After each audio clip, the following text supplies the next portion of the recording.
Исәнмесез, эфирда яңалыклар чыгарылышы, студияда Лилия Гатина алгатыба койбір темалар турында. Умартачылар Шоң суға Тукай районында бал кыртлары кырыла, моның сәбәбе нидә?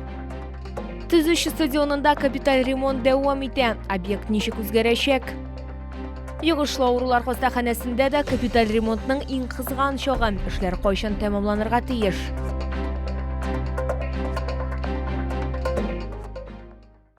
Умартачылар Шоң суға Тукай районында бал кыртлары кырыла. Бу хәле Кнәс авыл җирлегендә күзәтелә. Шулай ук безнең редакциягә зарланып Калмаш авылы халкы да шалтыратты. Зыян күрүчеләр исемлеге күбрәк тә булырга мөмкин ди. Умартачылар проблеманың сәбәбен алар рапс кырларын агулалардан күрәләр. Безнең иҗат төркеме Кызыл авылына барып кайтырга булды. Монда кыртлар янына килгән, бөтен ялар менә шушылай кырылып үлеп яталар. Бирәү икәү чыгарга запланалар, слабенькилар инде. Иң беренче Салих авылы умартачылары зарлана башлый. Соңыннан бал кыртлары Казиле авылында да кырыла башлады ди Зөфәр Шакиров. Кырт тотуларына әле 3нче генә ел мондый күренеш беренче тапкыр диләр һәм аның сәбәбен рапс кырларын агулаудан күрәләр. Без догадываться итәбез инде. Тирә-якта безнең гел утыртканнар зря күп рапс дигән үлән инде. Шуны наверняка протравили. Бу миндә генә түгел. Кыртны алсак, ул 10 мең кырт булган сүз. Монда бит бер генә кило үлмәгән, ничә мең кырт үлгән була. Кыртлар бит ул край берне бик алмыйлар, алар нектарны җыюшны алалар. Ул нектар белән бергә керә, кайта. Монда аларның алып кайтканын монда өйдә торучылар каршы алалар. Алар да шуның белән агулана дигән сүз. Салих Шакуровның да бал кыртлары өеме белән җирдә ята, исән калганнары санаулы гына, алары да көчсез ди умартачы. Аның фикеренчә, кыртларның 75% үлеп беткән.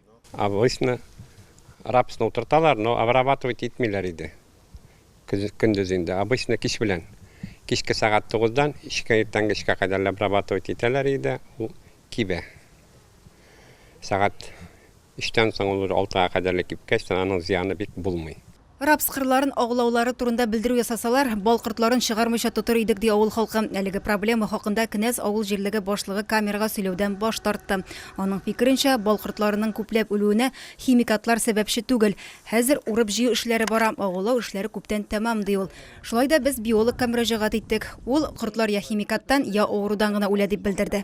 Массовая гибель пчел, тем более вот в августе месяце, получает отравление из-за химической обработки полей. Но в это время может быть и какие-то инфекционные заболевания. В этом случае, значит, заболевание не такой массовый характер носится, а больше касается 1-2 пчеловодов. Пока дождей нету, в такую сухую погоду сами отравляющие вещества намного дольше держатся на растениях. Может быть, еще эта причиной послужила. Бал кыртларының күпләп үлү очрагы Калмаш авылында да теркәлде. Моның сәбәбен белү өчен экспертиза үткәрергә кирәк дип саный умартачылар. Проблеманы чишүдә алар Тукай районы башлыгының ярдәм итүенә ышана. Лилия Хәбибҗанова, Ленар Солтанов, яңалыклар. Әгәр сезнең берәр проблема борчыса яисә шатлыклы хәбәрегез булса, безнең редакциянең Кайнар элемтә телефонына шалтыратыгыз 51-31-31 номеры тәүлек буена эшли. Кызыксынганы яки борчыган сорауларыгызны WhatsApp хезмәтенә дә юллый аласыз. Фотосурәтләрегезне һәм видеоларыгызны 8-939-311-31-31 телефоны буенча көтеп калабыз. Безнең хәбәрчеләрбез сезнең белән элемтәгә кереп проблемагызны хәл итәргә булышыр. Кирәкле җитәкчеләр белән күзгә-күз очрашырга ярдәм итәр. Бәлки нәкъ киләсе чыгарылышта сезнең мәсьәлә хәл ителер.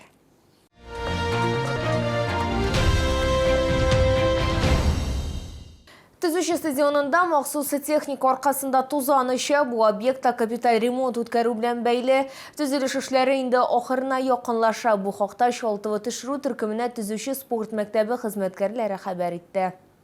Төзүче стадионын төзекләндерү дәвам итә. Юлның нигезенә бетон салына. Футбол майданчыкларын урнаштыру буенча эшләр алып барыла. Катламнар җәелә. Алар барлыгы 3 булачак. Мы в этом году идем вторым этапом.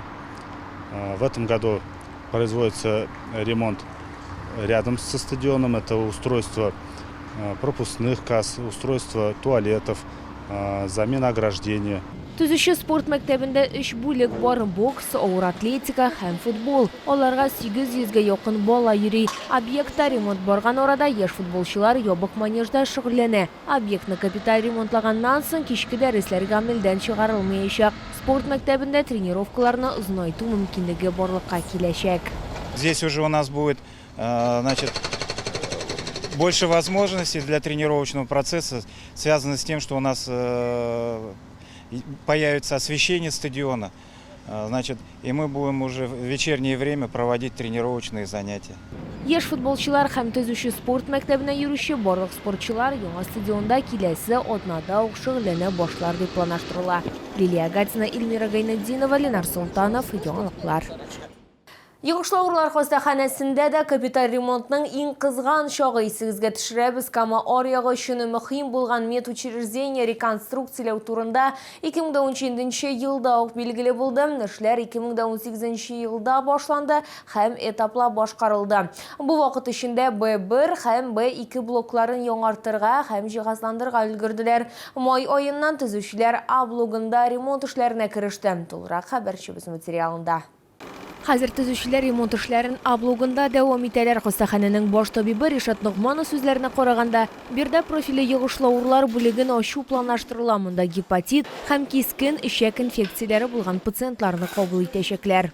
Сейчас на данный момент работа происходит по возведению стен и перегородок, которые бы в дальнейшем позволят смонтировать уже современное технологическое оборудование, которое будет отвечать и вентиляции, и систем безопасности, по пожарной безопасности, видеонаблюдения в каждой палате, которые позволят уже оценить состояние пациента тоже непосредственно в палате. А блогында 76 койка урын урнаштыру планлаштырыла. Подвал бинасында оператив складлар, пациентларның авыру тарихы булган архив барлыкка киләчәк. Алга таба документлар электрон форматка күчереләчәк. Учитывая все нововведения, учитывая прошедший ковид, мы внесли такие изменения, которые бы помогли бы нам сохранить здоровье наших сотрудников, ну и, соответственно, здоровье наших пациентов, для того, чтобы не было возникновения инфекций. Шуны да билгеләп үтәргә кирәк, йогышлауырлар хастаханәсе ел сайын Татарстанның 17 районыннан берничә дистә мең пациентны кабул итә. А блогындагы эшләрне бу елның декабрендә төгәлләргә планлаштыралар. 2023 елда Г блогы аеруча куркыныч инфекцияләр корпусын капиталь төзекләндерү көтелә. Аннары чиратта административ Д блогы тора. Лилия Гатина, Сергей Вильданов, яңалыклар. Бу сезгә җиткерәсе соңгы мәгълүматыбыз иде. Мин Лилия Гатин сезнең белән сау булашам. Исән-имин булыгыз.